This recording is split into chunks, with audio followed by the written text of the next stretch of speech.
first, like I said, write down the achievements, write down the things that the wins for last year. Okay.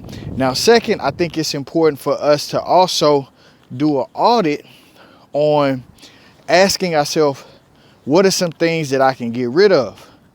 You know, what are some things that are no longer serving me? Maybe those are some bad habits. Those could be some people in our lives.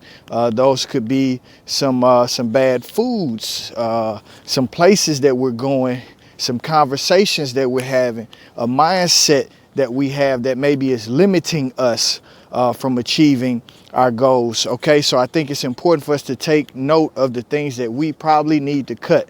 So think about behaviors, people, like I said, food items, or maybe some other things that could be holding you back. And that's a personal thing that everyone has to really reflect on.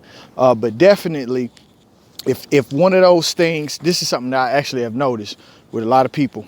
One of the things that a lot of us can continuously work on is removing that self-doubt. So if there were some things on your list from last year that you did not achieve, ask yourself, what story are you telling yourself? Are you telling yourself that I am a conqueror, I am victorious, I have what it takes, I am enough?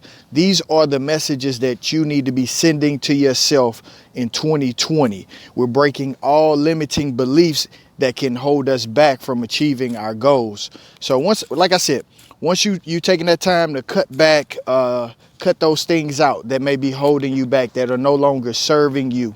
That's the only way we rise higher, is to find more things that serve us, spending our time doing more things that serve us, that will move us toward our future, move us toward our future greatness, and not spending that time on things or places or people that are holding us back or potentially limiting us.